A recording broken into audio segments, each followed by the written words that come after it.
Unacademy. Let's crack it. नमस्कार, मी Vaibhavi Thackeray. India's largest online प्लॅटफॉर्ममध्ये आपणा सगळ्यांचं स्वागत करते.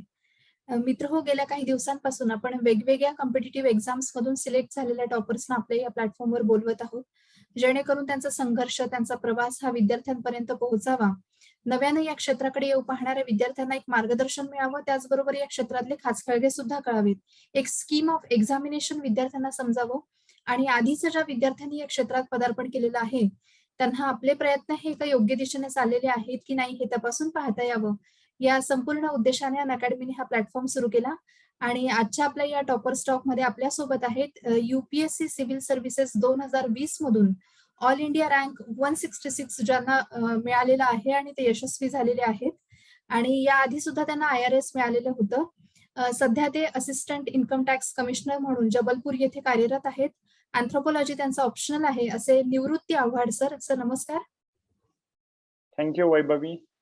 आमच्या या प्लॅटफॉर्मवर तुमचं खूप खूप स्वागत आणि many many congratulations to you from Unacademy. Thank you. Sir, तुमचा प्रवास ऐकायची आणि तुम्हाला जाणून घ्यायची उत्सुकता आम्हाला सगळ्यांना आहेच, पण त्याच्या आधी आम्हाला जाणून घ्यायचंय की नेमकं रिझल्टच्या दिवशी तुमच्या आणि तुमच्या कुटुंबियांच्या प्रतिक्रिया नेमक्या काय होत्या? एक माहित होतं की आज रिझल्ट येणार आहे. मी ऑफिसमध्ये होतो, बऱ्यापैकी 5-5:30 पर्यंत ऑफिसमध्ये होतो. 6ला मी घरी पोहोचलो. बसलोच होतो, म्हणजे चहा वगैरे पिऊया असं या उद्देशाने, आणि तेवढ्यात रिझल्टची PDF आली. पण आधीचा असा अनुभव होता की बाबा सुरुवातीला कधी कधी फेक PDF पडते. तर काय झालं, 2 पेजेस चेक केलं, आपलं काही नाव नाही, म्हणजे पत्ता गुल, कारण अशी मला सवय झालीच होती. पण मग काय केलं, तर हिंमत केली आणि काय म्हणते, हिंमत एकटवली आणि मी नावच सर्च केलं. नाव असं युनिक आहे, निवृत्ती आव्हाड. हे दोन्ही नावं तशी युनिक आहेत. तर मी निवृत्तीने टाकलं NIV दिसल्यावर कुठंतरी टुंग वाजले नाही. टुंग वाजलं का तुमचं नाव PDF मध्ये नाही हे कळतं. तर नाव आलं. पण तरी मी खुश नव्हतो, कारण जोपर्यंत यार या परीक्षेचं असं आहे की कोण फेक मॅनिप्युलेट करून PDF पण टाकू शकतं. मेन्सची PDF तीच तुम्ही फायनलला पण ते कन्व्हर्ट करू शकतात मुलं. त्याच्यामुळं 4-5 मिनिटं थांबलो आणि तेवढ्यातच हळूहळू लोकांचे फोन यायला लागले, बाबा सर तुमचा असा नंबर आलात. म्हणजे बऱ्यापैकी आता लोकांना कळलं की सर IAS होते. मग असे मला बऱ्यापैकी कॉल यायला लागले. 5-10 मिनिटं स्वतः विश्वास का नाही, तर सवयच नाही. कारण 2016च्या परीक्षेत मी एकदा पास झालो, त्यानंतर मी सलग 2दा अपयश बघितले, 17-18. नावच नाही. तर हे नाव मी कन्फर्म करण्यासाठी खोटं नाही 5 ते 7 मिनिटं घेतले बाबा, जोपर्यंत नाही वाटत शुअरच. मग त्यानंतर मग सुरूच झाला हा असं. एकंदरीत बरा होतं, कारण बाबा हे पुस्तकांचा नाद सुटला असं सगळ्याच कुटुंबियांना वाटलं. म्हणजे माझं बाळ आणि वाईफ सोबत होते, तर त्यांनी बघितलं, ठीक आहे बाबा एकदाचा हा नाद सुटेल. तेच. सर, आता आम्हाला तुमची ओळख करून द्या की तुम्ही मूळचे नेमके कुठले आहात? तुमची शैक्षणिक पार्श्वभूमी काय आहे आणि तुमची कौटुंबिक पार्श्वभूमी काय आहे? तर मी मूळचा गुळवंच म्हणून गाव आहे, सिन्नर तालुका, नाशिक जिल्हा. तर तिथला आहे आणि माझं सगळं प्राथमिक शिक्षण आणि माध्यमिक शिक्षण गावाजवळच झालंय. त्यानंतर मी इंजिनिअरिंगसाठी पुण्याला गेलो, सिंहगड कॉलेज. तिथं माझं मेकॅनिकल इंजिनिअरिंग झालं. त्यानंतर मी 3 वर्ष SR स्टील नामक कंपनीमध्ये जॉब पण केला आहे. त्यानंतर मी 14, 15 आणि 16चा काही काळ MPSCचा पण अभ्यास केलाय. तर MPSC राज्यसेवा 2015च्या परीक्षेत मी उत्तीर्ण पण झालो होतो. त्यात मला सेक्शन ऑफिसर ही पोस्ट मिळाली होती. त्यानंतर म्हणजे तसं माझं सायमल्टेनियसली UPSC चालू होतं, पण MPSCची मेन्स आल्यामुळे मग तिकडे थोडं फोकस केला, शॉर्ट टर्म मध्ये आपल्याला पोस्ट मिळून जाईल. त्यानंतर 16च्या CSE मध्ये मला Indian revenue service income tax मिळाली आणि त्यानंतर 17-18 मी पुन्हा इंटरव्ह्यू दिले, त्यात माझं काहीच झालं नाही. मग मी 18ला ट्रेनिंग जॉईन केली. 18, 19, 20 माझा बऱ्यापैकी ट्रेनिंग मध्ये गेला आणि रिक्रिएशन टाईप किंवा थोडासा एक गॅप मिळाला बाबा. ट्रेनिंग मध्ये नवीन शिकायला पण भेटलं, इन्कम टॅक्स एक एक्सपोजर पण मिळाला आणि स्वतःसाठी एक कुठेतरी पुस्तकांच्या बाहेर थोडा अभ्यास केला, कारण मी यावेळेस ऑप्शनल पण चेंज केला होता. पण तो अभ्यास करून ट्रेनिंग पण माझ्या करण्याचा मी पूर्ण प्रयत्न केला आणि मला वाटतं कुठेतरी एक मेंटल रिलॅक्सेशन मुळे मी 20च्या परीक्षेला पूर्णतः असं होतं की बाबा निवांत जाऊन द्यायची एक्झाम. म्हणजे फार तयारी अशी अजिबात नव्हती प्रामाणिकपणे सांगायला, पण एक कुठेतरी रिलॅक्सेशन आल्यामुळे आणि कुठेतरी मेंटल स्ट्रेस कमी होतो. एक चांगली नोकरी आहे तुमच्या हाताशी आणि एक स्टेबिलिटी पण आहे आणि त्यामुळे आय थिंक 20ला मला यश मिळालं असावं. ओके. सर, मला विचारायचं असं आहे की नेमकं प्रशासनात करिअर करायचं हे तुम्ही कसं ठरवलं? म्हणजे त्याच्या पाठीमागचं कारण काय होतं? ऍक्सिडेंटली तुम्ही इकडे आलात की आधीपासूनच ठरवलेलं होतं? यू कॅन से म्हणजे ऍक्सिडेंटलीच म्हणू शकते. एकदा एक आहे की या परीक्षेत यायचं कसं, असं सुरुवातीला मी कधीच नाही. जरी मी पुण्यात शिकलो असेल पण कधी मला सिव्हिल सर्व्हिसेस का माझा कल नव्हता. मला US मध्ये जाऊन MS करायची अशी माझी पहिल्यापासूनची धारणा.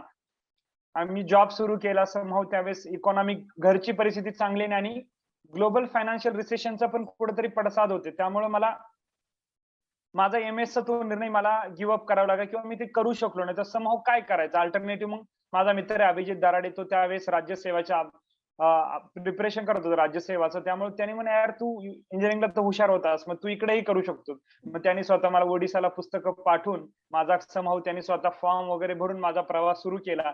त्यांनी सुरू केला पण तो संपवायला तुम्ही बघा 5-7 वर्ष लागलेत. तर प्रवासात अडकून इतकं बसलं की बाबा एक नंतर काहीतरी मिळेल. अशा कुठेतरी आशा आणि होपमुळे मला वाटतं की मी आजपर्यंत टिकून या पूर्ण प्रवासात खूप मित्रांनी मला मानसिकरित्या, आर्थिकरित्या साथ दिली. म्हणजे खूप लोकांचं म्हणजे आभार मानू इतकं असं आहे या परीक्षेत. पण somehow I am quite grateful to everyone who has supported me in the process. म्हणजे मित्र, फॅमिली, बायको, बाळ आणि सगळेच म्हणजे किती लोक त्यांच्या नावावर घेतलं तरी कमी पडेल.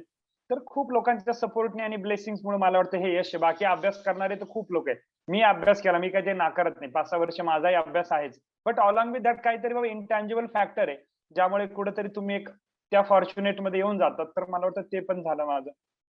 ओके. सर आता आपण थोडंसं परीक्षा पद्धती आणि अभ्यास याच्याबद्दल बोलूया. UPSC प्रिलिमचा जर आपण विचार केला तर अलीकडे जर ट्रेंड आपण बघितला, तर तो बऱ्यापैकी फॅक्च्युअल होत चाललाय असं बऱ्याच जणांचं म्हणणं आहे. तर त्याच्यावर तुमचं म्हणणं काय आहे? आणि त्या अनुषंगाने विद्यार्थ्यांनी आपल्या अभ्यासात काय बदल करणं गरजेचं आहे?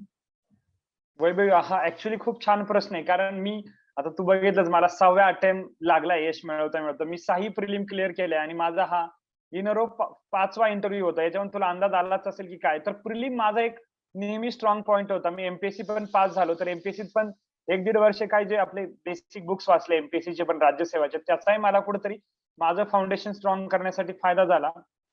ऑब्जेक्टिव्ह माझं खूप चांगलं होतं आणि मला प्रिलिम्सला नेहमी उत्तीर्ण असं 20 वगैरे मार्कांनी मला नेहमी मार्जिन मिनिमम 20 मार्काची मार्जिन नेहमीच आहे. तर माझी एक सिंपल स्ट्रॅटेजी यार, बुक्स तर सगळे सेम असतात, मग वेगळं काय? तर हे सगळे जे स्टँडर्ड बुक आहे ते माझे चांगले आहेत. वादच नाही. फंडामेंटल, स्टॅटिक सिलेबस खूप चांगल्या पद्धतीने वाचलाय. बट मी या अप्रोचला माझ्या प्रिलिमच्या अप्रोचला मी स्वतःच नाव दिलंय study plus approach. Study is what like everyone is going to do for MPSC किंवा UPSC. प्लस काय? तर प्लस माझी स्ट्रॅटेजी आहे आणि त्या प्लस मध्ये मी खोटं वाटेल तुला एक पेपर मी कमीत कमी 20 वेळेस वाचतो UPSCचा पूर्व. का? ओके. तर मला प्रत्येक ऑप्शन मध्ये काहीतरी दिसतं आणि प्रत्येक ऑप्शनचा इतका बारकाईने अनालिसिस केला की मला इंट्युशन डेव्हलप झालेत की बाबा हा प्रश्न दिसला त्याचं उत्तर काय असू असं जादू नाही म्हणणार त्याला, पण एक समहाऊ इंट्युशन. आणि ते इंट्युशन माझं 60-70% क्वेश्चन मध्ये बरोबर येतं. त्याच्यामुळे मी जेवढे अटेम्प्ट केले त्याच्यात माझे 70% बरोबर येतात. मला नेहमी 120-30 मार्क त्याच्यामुळे येतात. कारण काय? मी अनालिसिस का डीप केलाय की बाबा UPSC हिस्ट्रीचे ऑप्शन देतं तर कसे देतं, सायन्स टेकचे कसे देतं. तर मला खूपदा माहिती UPSC is not a research and development body, it's a exam conducting body. तर UPSC सायन्स अँड टेकच्या प्रश्नांचं नेचर कसं असेल, they go for a broader interpretation. तो मी एक लॉजिक ना काय कधी कधी ते चुकीचं पण असतं, पण 90% माझे सायन्स अँड टेकचे बरोबर येतात. कारण मी लार्जर पर्स्पेक्टिव्हने बघतो. बरोबर बेसिक तर वाचलंच आहे, पण त्याबरोबर प्रिव्हियस इयरला युपीएससीने काय एक पॅटर्न केला होता, तो पॅटर्न मी फॉलो करतो. इंट्युशन डेव्हलप केले आणि ऑब्व्हियसली कॉमन सेन्स सांगायला फार सोपं आहे, पण ते कॉमन सेन्स डेव्हलप व्हायला मला पण खूप वेळ गेला. त्याच्यासाठी मी खूप प्रॅक्टिस केली आणि माझा म्हणजे major source of prelim static book plus meticulous analysis of previous year questions.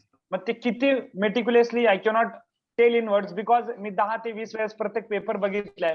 ज्या पेपरमध्ये मला 150 वर मार्क आहे त्याच्या सुद्धा मी चुका शोधल्या, मी का चुकलो. ज्या पेपरमध्ये मला 130-35 पडतात तरी मी 65 मार्क सोडू शकत होतो.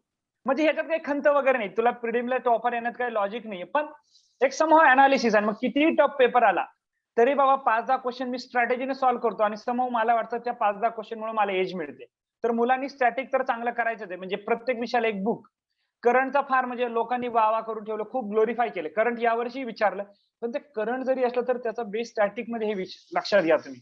आता यावर्षी एक प्रश्न होता इरिगेशन वाला काहीतरी, की इंडस व्हॅली सिव्हिलायझेशन साईट आहे, त्याला काहीतरी वर्ल्ड हेरिटेज साईटचा स्टेटस मिळाला. हे इंडस व्हॅली सिव्हिलायझेशन ज्यांनी प्रॉपर असलं त्याला ती साईट माहिती ढोलविरा ऑलरेडी, फक्त ती न्यूज मध्ये म्हणून तिला एक थोडं एक्स्ट्रा एम्फॅसिस द्यावा लागतो. हे जर तुम्हाला कळलं तर ते खूप गरजेचे. आणि खूप मुलं किंवा मुली आपले प्रिज्युडायसेस घेऊन जातात की प्रिलिमचा पेपर असाच आला पाहिजे, तसाच आला पाहिजे. हे चुकीचं आहे. I don't expect anything and I do not predict even a single question, but despite that I get 60 to 70 question correct every year for the reason that की I am having some strategy. ही strategy प्रत्येक मुलांनी बनवली पाहिजे. आणि उगाच अरे नाही 3 स्पोर्टचे क्वेश्चन काय आले, पोरं वेडेच झालेत. 3 स्पोर्टच्या प्रश्नांनी तुम्ही नापास होत नाही, हे तुम्ही अप्रोच डेव्हलप करा ना. तर माझा प्रिलिमच्या पेपरचा अप्रोच सिंपल आहे. मी पेपरला 3 प्रकारच्या प्रश्नांमध्ये विभाजन करतो त्याचं. एक आलेच पाहिजे, मस्ट डू. एक स्किप केलेच पाहिजे.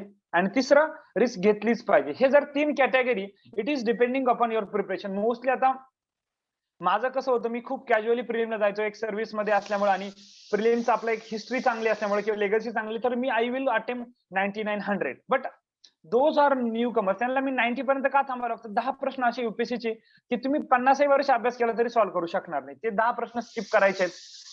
ते 10 प्रश्न स्किप करायचे.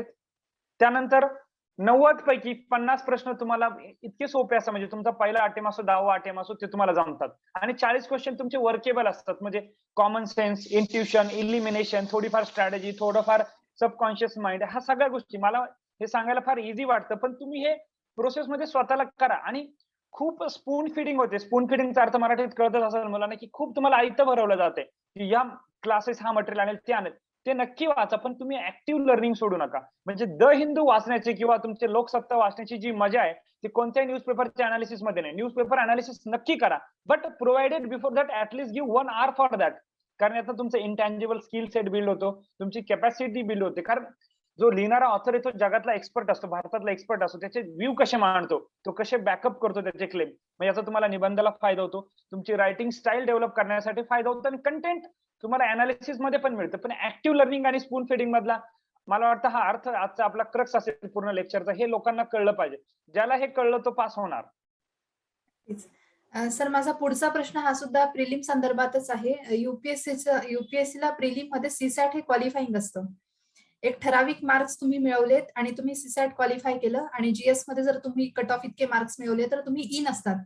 पण ह्या वर्षी जर आपण बघितलं तर बरेच सारे विद्यार्थी असे आहेत की जे सीसॅट क्वालिफाय नाही करू शकले. त्यांना जीएस मध्ये चांगले मार्क्स आहेत, पण सीसॅट क्वालिफाय करू न शकल्यामुळे ते इन नाहीयेत. तर मग नेमकं आता सीसॅट मध्ये काय काठिण्य पातळी वाढली आहे का? तुमचं काय म्हणणं आहे त्या बाबतीत? आणि नेमकं मग सीसॅट जर आपल्याला चांगलं करायचं असेल, त्या मार्कांमध्ये ते क्वालिफाय करायचं असेल, तर मग आपण नेमके काय रेफरन्सेस वापरले पाहिजेत? तर सगळ्या ऍस्पिरंटनी स्वतःला, इन्क्लुडिंग मी, इव्हन 18ला 20ला मी पण खूप प्रिपेअर, म्हणजे प्रॅक्टिसच नाही केली, म्हणून मला 84-85 मार्क पडले, जे कमी माझ्या अपेक्षेप्रमाणे, तरी पण पास झालो. पण रिझन काय, का कमी पडताय मार्क? सगळ्यात महत्वाचं, एक, लोक कॉम्प्लेसेंट झालेत. जितकी तुम्ही जीएस चे 50 मार्क्स सॉल्व्ह करता, तुम्ही सीसॅटचे 2 पण करत नाही. तुम्ही जीएस ला 90% टाइम देतात, 10% टाइम सीसॅट ला पण देतात. तुम्ही सीसॅट ला अन्याय करता, सीसॅट वर अन्याय करता. सगळ्यात महत्वाची गोष्ट. दुसरी गोष्ट, ज्यांना खूप भीती वाटते त्यांनी प्रॅक्टिस केली पाहिजे. आणि जशी तू म्हटली, हा क्वालिफाईंग पेपर आहे, 66 मार्क पाडणं अवघड नाहीये. पण काय युपीएससीने डेलिबरेटली असं केलं, किंवा माइट बी त्यांची अशी स्ट्रॅटेजी की बाबा ती 25 ते 30 पॅसेजेस विचारणार, बाकी क्वांटिटेटिव्ह ऍप्टिट्यूड आणि व्हर्बल रिझनिंग. तुमचे प्रत्येक टाइपचं स्किल सेट चेक केलं जातं, तुमचं ऑब्झर्वेशन स्किल चेक केलं जातं, तुमचं सॉल्व्ह करण्याची क्वालिटी आहे, तुमचं अंडरस्टँडिंग, कॉम्प्रिहेन्शन ॲबिलिटी. तर याच्यासाठी मला एकच वाटतं की तुम्ही कॉम्प्लेसंट राहणं गरजेचं नाहीये. तुम्ही 2 महिने तरी शेवटचे, जेव्हा प्रिलिम तुमची जवळ येते तेव्हा प्रॅक्टिस करा. आणि फार अवघड नाहीये. 30 ते म्हणजे तुम्हाला 28 की 29 प्रश्न बरोबर आणायचे, नेट प्रश्न, तितकं अवघड नाही 80 पैकी. प्रॉब्लेम काय झाला, लोकांनी बाहू करून ठेवलाय आणि जीएस इतकं ग्लोरीफाय केलंय की लोकांना जीएस ला 125 पडतात आणि सीसॅट ला 55 पडतात. हे दुर्दैव काय? तुम्ही मला सांगा, सीसॅट तसं दोन्ही पेपर तितके महत्वाचे नाही, पण तुम्हाला गेट मध्ये एंट्री करण्यासाठी जर दोन्ही पास महत्वाचे, तर तुम्ही एका पासला पुढे नेताय, दुसरा मागे ठेवताय. हे कुठेतरी आपलं चुकत नाहीये का? आपण संतुलन बिघडवलंय प्रिपरेशन मध्ये. दुर्दैवानं पहिलं का, म्हणजे आता थोडं अवघड झालं. आधी काठिण्य पातळी इतकी नसल्यामुळे लोकांना 100, 125, 150 असे मार्क पडायचे. आता तेच 100 वाले 60 वर आलेत, 125 वाले 80 वर आलेत. म्हणजे फार कम्फर्टेबली पास होणारे लोकच कमी. कारण आपण कॉम्प्लेसेंट झालो ना, आपण तितकं त्याला वेटेजेस देत नाही आणि तितकं महत्वच देत नाहीये. आपण काय म्हणतोय, क्वालिफाय व्हायचं, मला जीएस ला बाबा मार्जिन पेक्षा जास्त पाडायचं. तर समाव ही खूप मोठी स्ट्रक्चरल फॉल्ट आहे प्रिपरेशन मध्ये. ते सगळ्या मुलांनी इथून पुढे काळजी घेतली पाहिजे.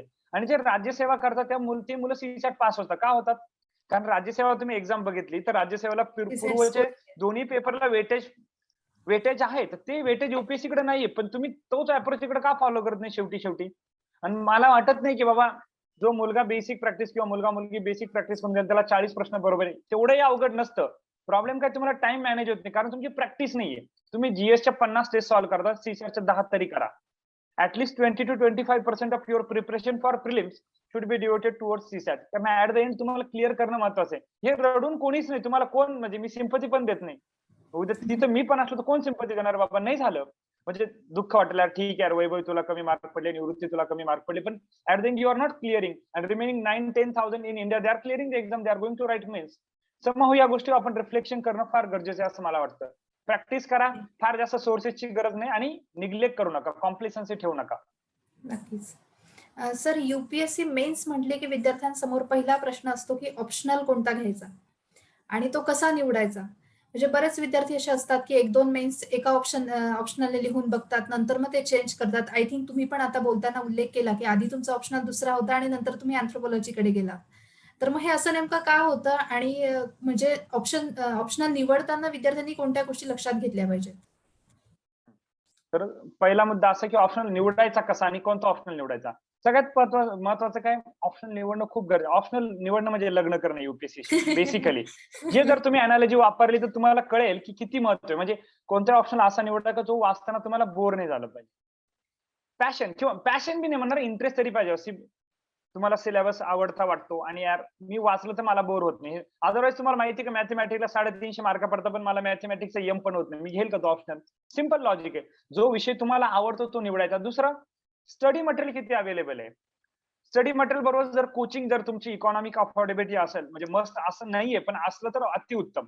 जर तुम्ही अफोर्डेबल करू असाल तर तुम्ही तो ऑप्शनलचे कोचिंग आहेत का चांगली मार्केटमध्ये अवेलेबल, हा पण फॅक्टर बघितला पाहिजे. आणि चौथा, मार्किंग ट्रेंड सध्या करणं फार अवघड आहे. थोडंफार अँथ्रोपॉलॉजीला चांगले मार्क आहे, सोशियोलॉजी पीएसआर ऍव्हरेज मध्ये येतात, बट असं ऍब्सोल्यूट मध्ये काढणं खूप अवघड आहे मार्केट ट्रेंड का बाबा स्टेडीली असा मूव्ह होतं असं कोणताच ऑप्शनल. कारण ते खूप युपीएससी पण मिक्स करते. असं युपीएससीची डेलिबरेट स्ट्रॅटेजी नसते की कोणाला स्लॉटर करायचं.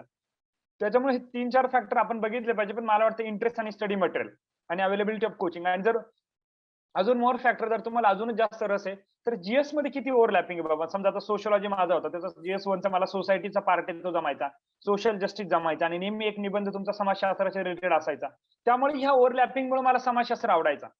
पण समोर त्याचा प्रॉब्लेम काय, जितका ऑब्जेक्टिव्ह नाही तुम्हाला सोशियोलॉजी 300 पाडणं फार अवघड आहे. तेच तुम्ही जर ऑब्जेक्टिव्ह केमिस्ट्री, फिजिक्स, मॅथमॅटिक्स देतात तर 350 पडतात.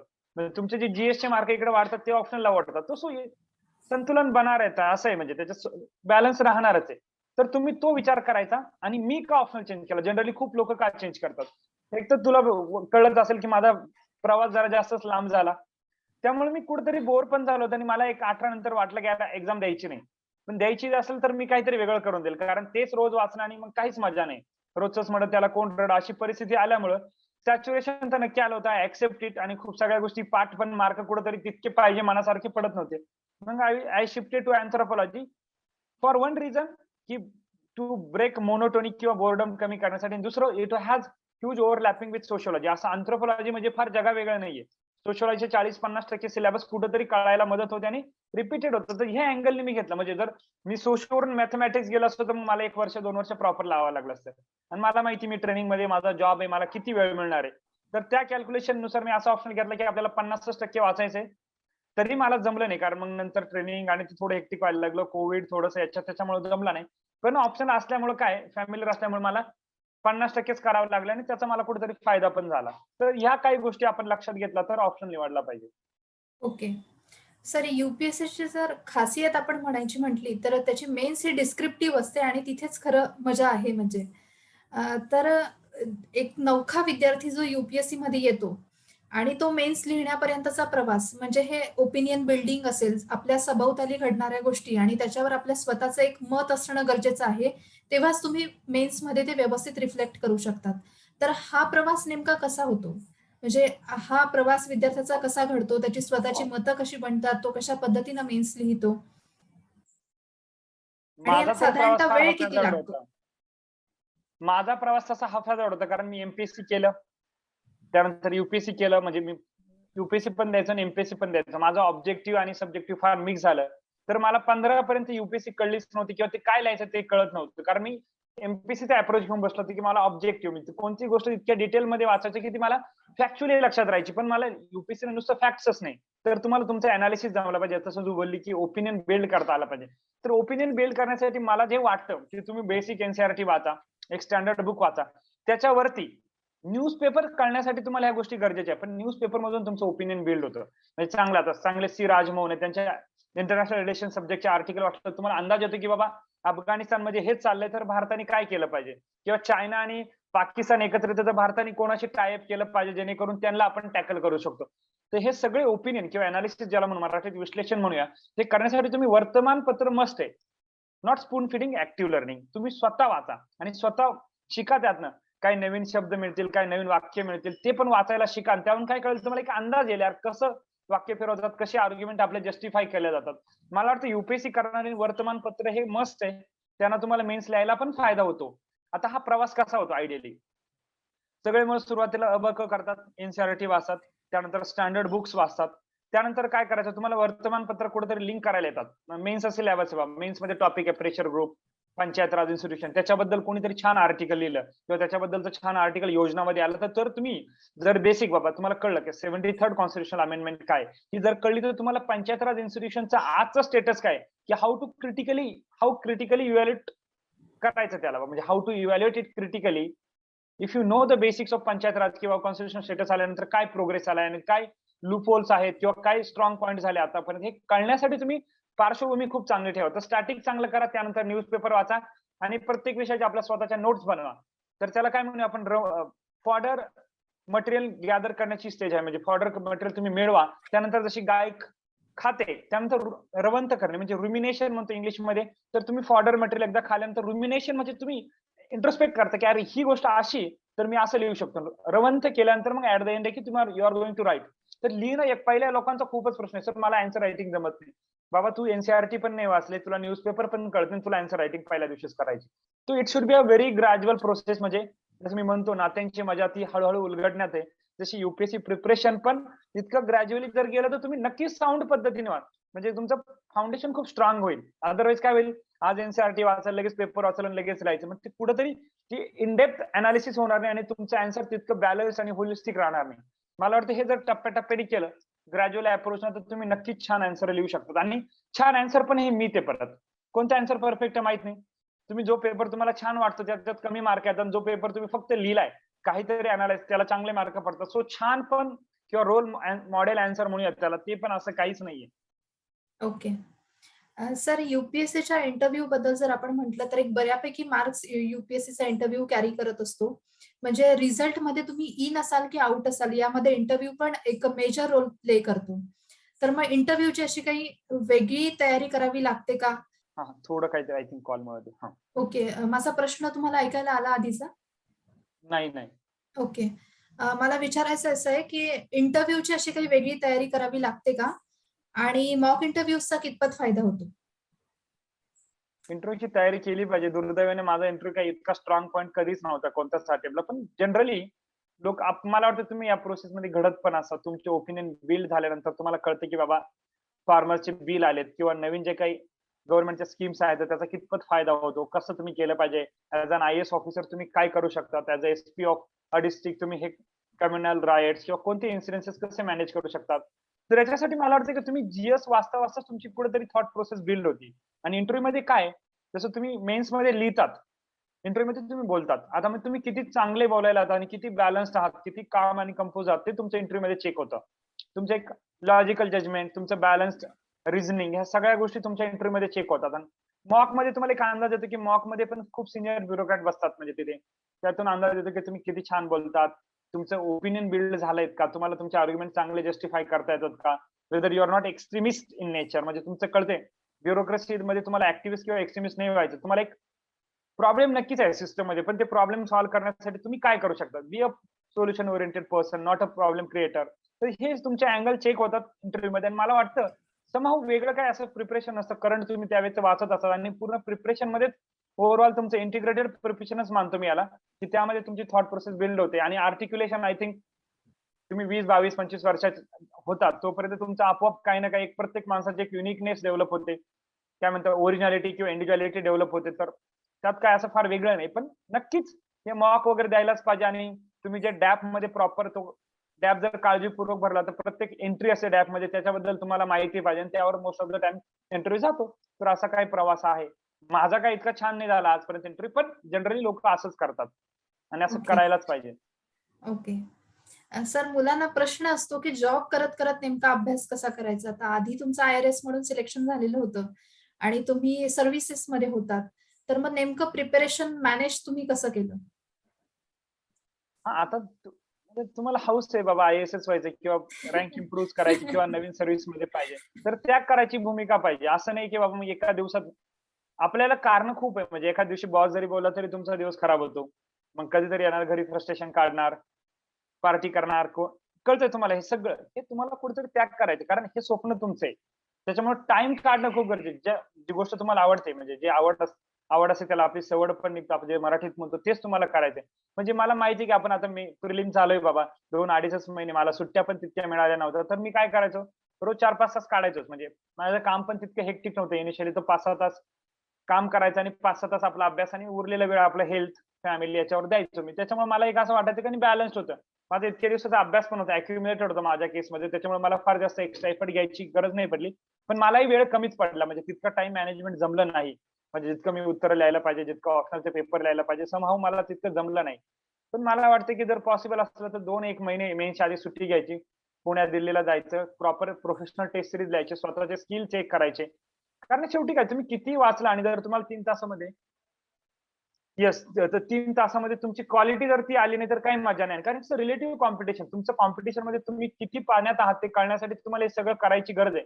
तर मला वाटतं ज्यांनी खूप मोटिव्हेटेड लोक आहात त्यांनी टाईम काढलाच पाहिजे. आणि दुसरी गोष्ट तुम्ही फार जास्त रिसोर्सेस वाचू नका.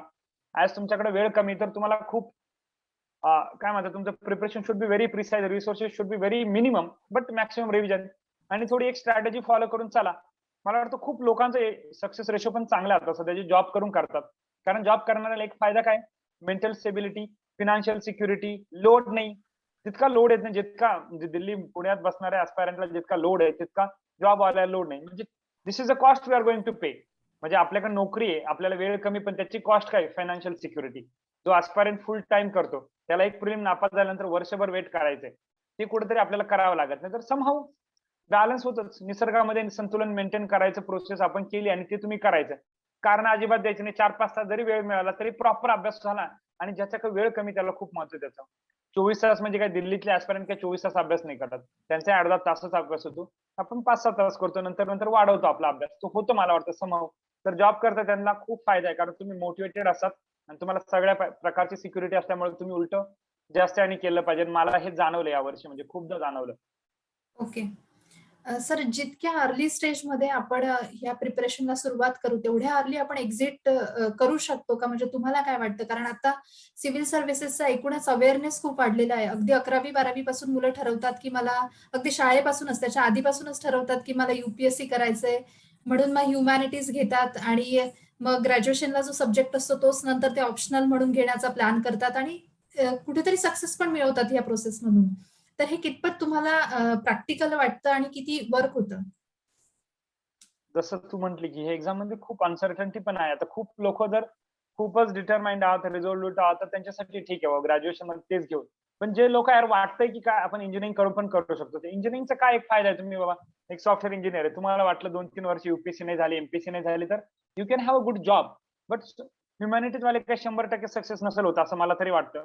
तर कुठेतरी तुम्हाला प्लॅन बी असावा. मग ते ह्युमॅनिटीजवाले काय करतात, जर यू नाही झालं तर राज्यसेवा, राज्यसेवा नाही झालं तर काहीतरी वेगळ्या परीक्षा खूप आहेत. एवढं मला मात्र माहिती आहे, की 2-3 वर्ष तुम्ही या परीक्षेमध्ये स्वतःला म्हणजे होरपळलं किंवा घडवलं, तर तुम्ही कोणतीतरी परीक्षा नक्कीच पास होतात.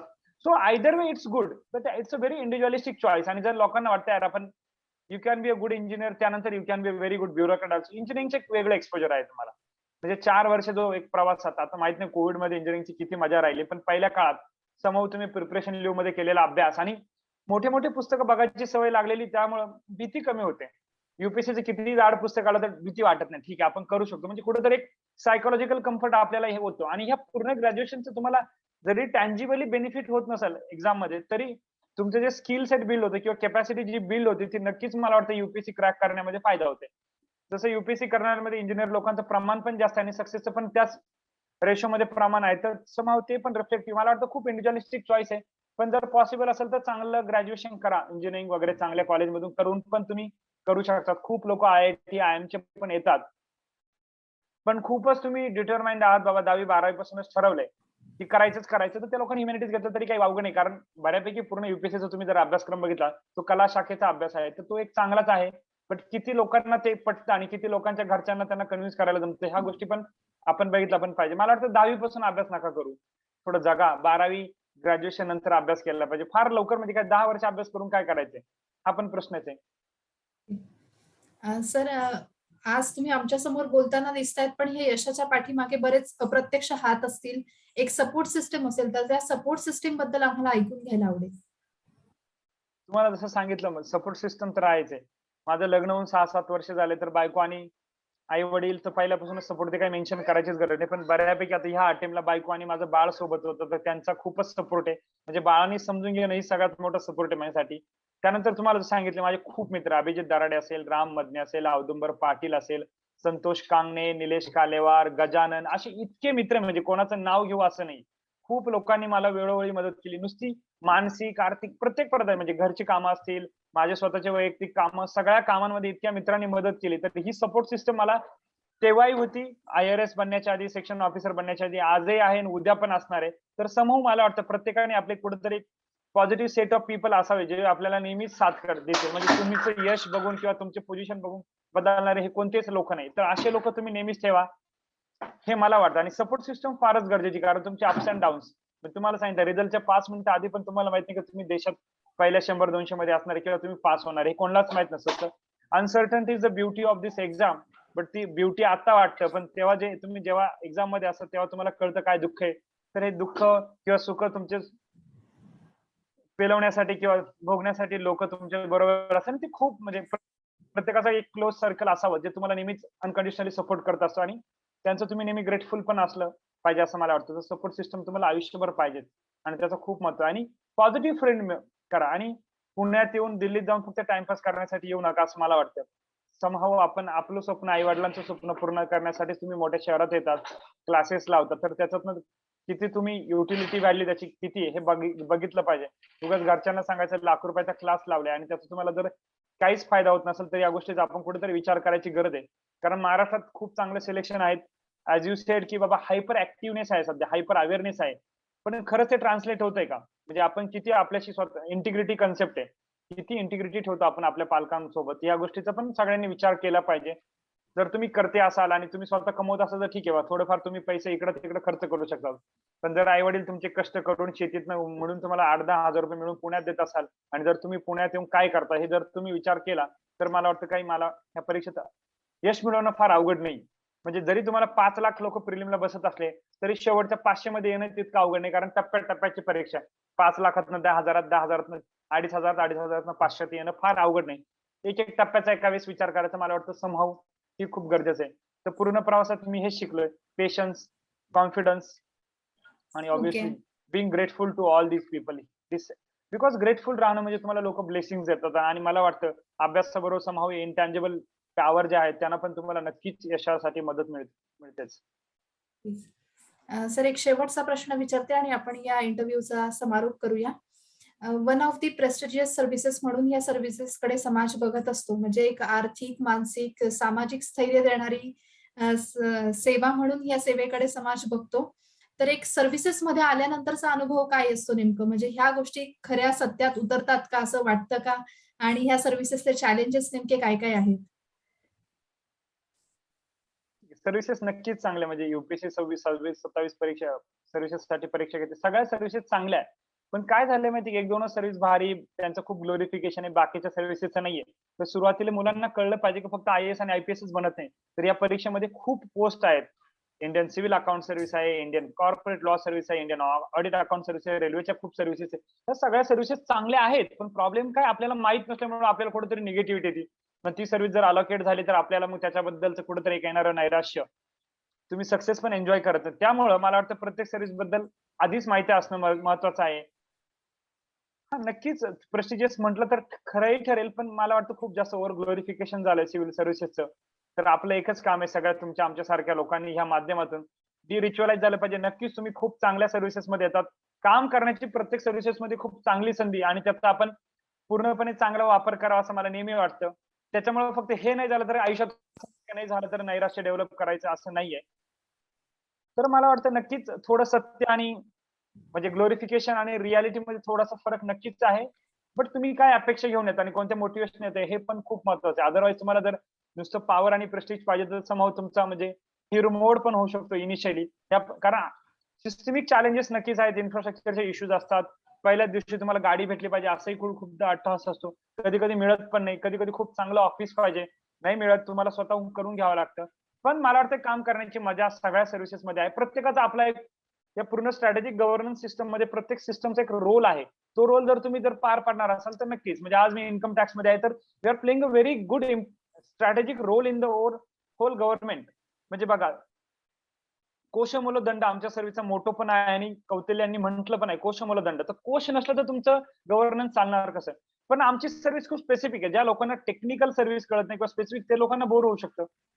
आय-पी-एस मध्ये वेगळे चॅलेंजेस आहेत. पब्लिक डिलिंग खूप आहे. तुम्हाला खूप काळजीपूर्वक वागावं लागतं. तुम्हाला लोकांच्या अडचणी सॉल्व्ह करून घ्यावं लागतं. तुम्हाला वर्किंग आवर्सचं फिक्स नसतं. तर प्रत्येक सर्व्हिसचे प्रोज आणि कॉन्स आहेत. मला वाटतं सगळ्या सर्व्हिसेस छान आहे. म्हणजे नॉट टू बी डिप्लोमॅटिक. सगळ्या सर्व्हिसेस छान आहेत. पण तुमचं मोटिव्हेशन काय हे खूप मॅटर करतं. त्यानुसार तुम्ही ऍट द एंड सर्व्हिसेसमध्ये किती टिकणार आणि कसं वागणार हे मला वाटतं ते तेव्हाच कळेल तुम्हाला. पण सगळ्या सर्व्हिसेस चांगल्या आणि तुम्हाला काय करायचे आधीच ठरवून या.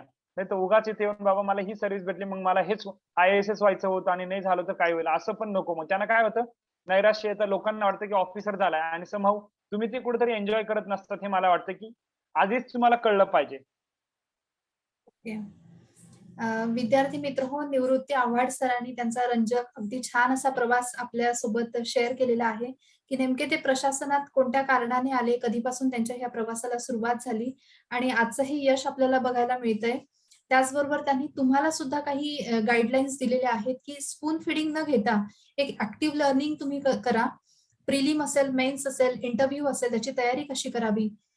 प्रिलिम्समध्ये कोणत्या प्रकारची काळजी तुम्ही घेतली पाहिजे, मेन्समध्ये कोणत्या प्रकारची काळजी तुम्ही घेतली पाहिजे, इंटरव्ह्यूची तयारी तुम्ही कशी करायला हवी, ऑप्शनल निवडताना कोणत्या गोष्टींचा विचार करून तुम्ही ऑप्शनल निवडायला हवा. या एकूणच सर्वांगाने या सगळ्या गोष्टींवर त्यांनी आपल्याला मार्गदर्शन केलेलं आहे आणि त्याचा तुमच्या प्रिपरेशनमध्ये नक्कीच फायदा होईल अशी आपण आशा करूया. सर तुम्ही आमच्या या प्लॅटफॉर्ममध्ये सहभागी झाला, तुमचा अमूल्य वेळ तुम्ही आम्हाला दिलात त्याबद्दल तुमचे खूप खूप आभार आणि तुमच्या पुढील वाटचालीस सन अकॅडमीकडून खूप खूप शुभेच्छा. थँक्यू. कारण रंजक प्रवास का झाला तर माणूस रंजलेला गांजलेला आहे प्रोसेसमध्ये त्याच्यामुळे रंजक झाला. धन्यवाद वैभवी. Thank you so much. मला all the best to everyone. काही 4 शब्द मी सांगितले ते जरा ऐका आणि बघा. ब्लाइंडली अजिबात फॉलो करू नका. तुम्हाला काय ऍप्लिकेबल हे तुम्ही बघायचं आपल्या गरजेनुसार. त्यानुसार तुम्ही ठरवूया. Thank you so much. नमस्कार विद्यार्थी मित्रांनो, आत्ताचा इंटरव्ह्यू जो मुलाखत घेण्यात आली आहे तो व्हिडिओ तुम्हाला आवडला असेल. सर्व काही तुमच्यापर्यंत आम्ही सोपवण्याचा प्रयत्न करत आहोत. याच व्हिडिओच्या खाली एक अनअकॅडमीची लिंक दिलेली असणार जिथून तुम्ही ॲप डाउनलोड करू शकता. त्या ॲप मध्ये तुम्हाला सर्व काही फ्री ऑफ कॉस्ट खूप काही कंटेंट भेटणार आहे. त्याच्यामध्ये तुम्ही PDF डाउनलोड करू शकतात, स्पेशल फ्री लेक्चर्स बघू शकतात. फक्त ते बघण्यासाठी तुम्हाला एक कोड वापरावा लागेल. तो कोड आहे कॅपिटल लेटर्समध्ये विदाउट स्पेस MPSC लाईव्ह. परत एकदा सांगतो MPSC लाईव्ह. तर असेच वेगवेगळे सर्व काही व्हिडिओ इंटरव्ह्यू तुमच्यापर्यंत आम्ही पोहोचवण्याचा प्रयत्न करू. भारतातील सर्वात दिग्गज अशी ऑनलाईन प्लॅटफॉर्म एज्युकेशनल फील्डमध्ये आपल्या MPSC कॅटेगरीमध्ये तुमच्यापर्यंत आम्ही पोहोचवण्याचा प्रयत्न करत आहोत. तर भेटूया पुन्हा एकदा अशाच व्हिडिओ करता. तोपर्यंत जय हिंद, जय महाराष्ट्र.